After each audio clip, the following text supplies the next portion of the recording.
Here is a 2024 Jeep Wrangler Sport S in black over black. This year we get a new grille, new technology, still fording through water between 30 and 34 inches, which is one of the best in class, starting with LED headlights and LED fog lights. You will have to pay a premium for this, but if you're optioning the Sport S, it's not too much more to tick the box. Refresh 7-slot grille that is mimicking the 20th anniversary of the Rubicon grille. I would option the trail cam that would go in the front also. It's a few $100 upgrade. I'm not a salesperson, I'm just saying some things that I would do personally if I was buying the Jeep Wrangler. Recovery hooks on the front, same clearance at 9.7 inches, and we have the turbocharged, which will have 35 pound-feet of torque more than the 3.6 liter V6. It's a 2.0 liter inline 4-cylinder turbocharged, producing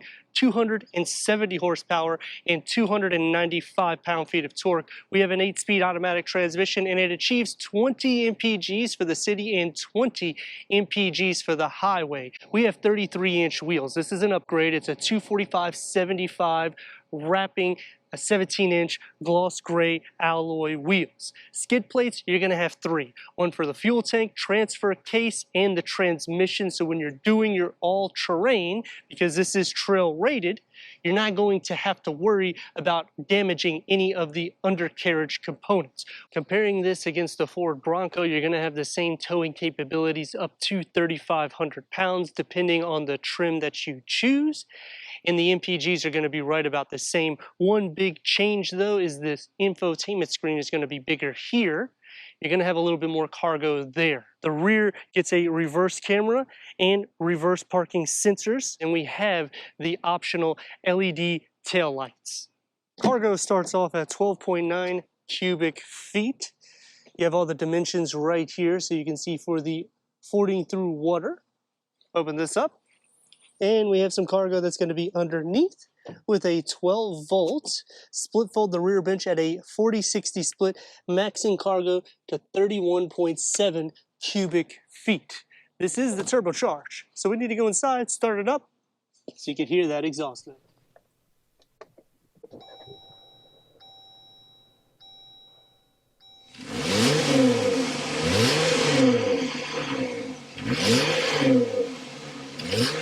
Manual seat adjustment for the driver and passenger, cloth with the contrast stitching, headroom and legroom. The dash has been reconfigured to fit this 12.3 infotainment screen with Apple CarPlay, Android Auto, Sirius XM, AM, FM, streaming, Bluetooth audio with Wi-Fi connections, 4G. This is the Uconnect 5. Put it into reverse, and we have a reverse camera. It does not cover the full screen. You'll have the Jeep logo on the other side and the air vents that's going to be underneath. Going into a single climate control and all of your charging ports. Here has also been reconfigured. You only have one little tray that you could fit a smaller cell phone, and the key fob for the Jeep Wrangler.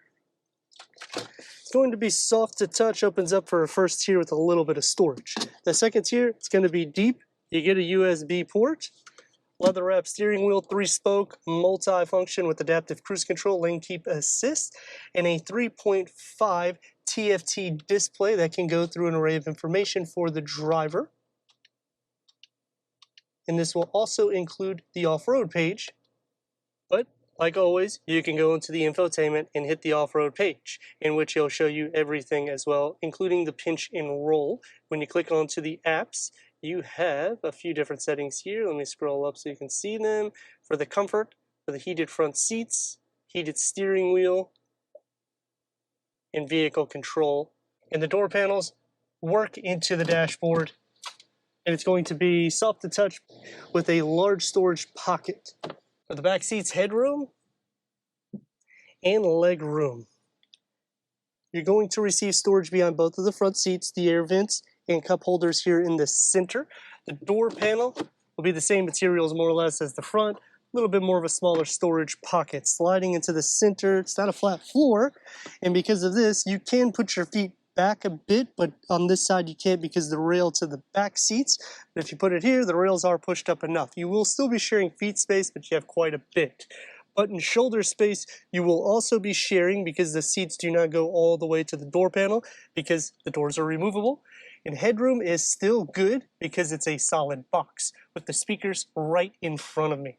Turbocharged 2.0 liter 4-cylinder, you're losing 15 horsepower, but you're gaining 35 pound-feet of torque over the 3.6 liter V6.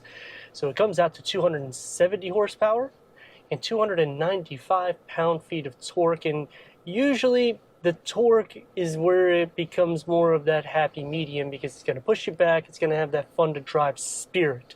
The noise cancellation has been reworked also.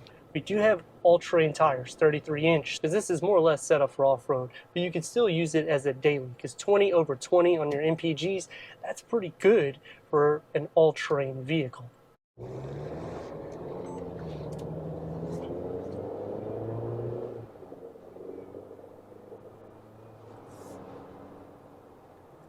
You will feel a difference in the torque. For the sound cancellation, it's a little bit better. It's not a huge difference, especially when you're considering these upgraded wheels. You'll still have the play in the steering wheel. One pro right off the top is optioning the navigation. You get over 2,000 trails, which I like that because most people use their Jeeps to go on the trails and to actually see what they can conquer. Turn radius is going to be about 2 in a part lane. Let's rock and roll.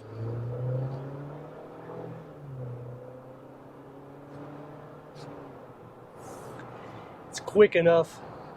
Because it's turbocharged, you don't hear the engine as much.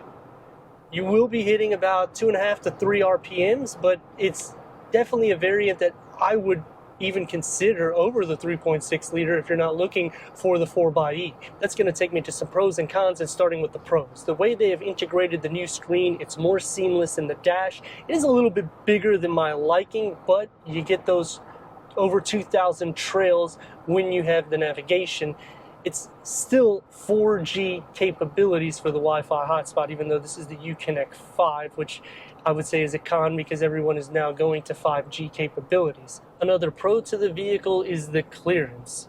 You're nearly 10 inches without doing anything to it. Most of the time when you get these Jeeps, what you're going to do is do a 2 to 4 inch lift. I've seen even 6-inch lifts on them. It makes it look a lot more athletic for the road and off-road, and you would want to put big tires like you have here, so that way if you want to do some rock crawl, you can do so and have some fun with it. Another pro is you're getting more torque, which is something that makes the car feel good. I mean, look at this. That's what an extra 35 pound-feet of torque will do, opposed to the naturally aspirated 3.6 liter V6. Cargo isn't going to be the best that's going to be in the Bronco. Taking me to some cons, the towing is not going to be the best in class. It can go up to 3,500 pounds, but most of them are about 2,000 pounds, in which when you go to the Ford Bronco, 3,500 pounds. Got to show you some performance.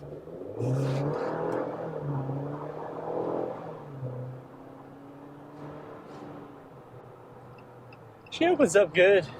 Another con is when you start adding all these features, it makes the base 36,000-ish go over $50,000. And the same thing with the Ford Bronco. So you're not going to be getting something that's inexpensive when you feature it up. There's a few things that I would tack onto it and try to keep it in the $40,000 price point, but you're not going to be receiving any type of leather seats. It's going to be these cloth seats. You get heated seats, which is a nice little treat, but then you're still getting manual seat adjustments. I would also like to see an all-weather type seat similar to Land Rover. I understand that it's not as much money as a Land Rover.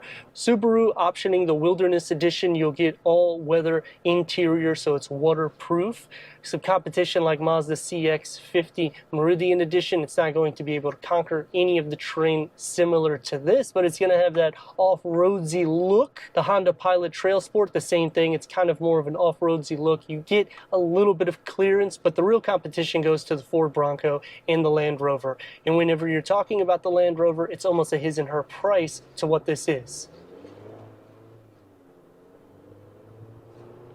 This is just the everyday drive. The interior is going to function a little bit more sporty in this opposed to the Bronco. The screen is going to be bigger. The back seat's going to be a little bit tighter, and it's going to be a little bit less cargo than the Bronco. The nice thing about the Wrangler is how many different things this vehicle can conquer and still give you a practical everyday use. But let me know your thoughts in the comments. And if you're new to the channel, consider subscribing. Check out the next video, merchandise website and Instagram. Leave a comment and a like. And I'd like to thank Furman Jeep of Wesley Chapel for giving us this 2024 Jeep Wrangler Sport S for our car review.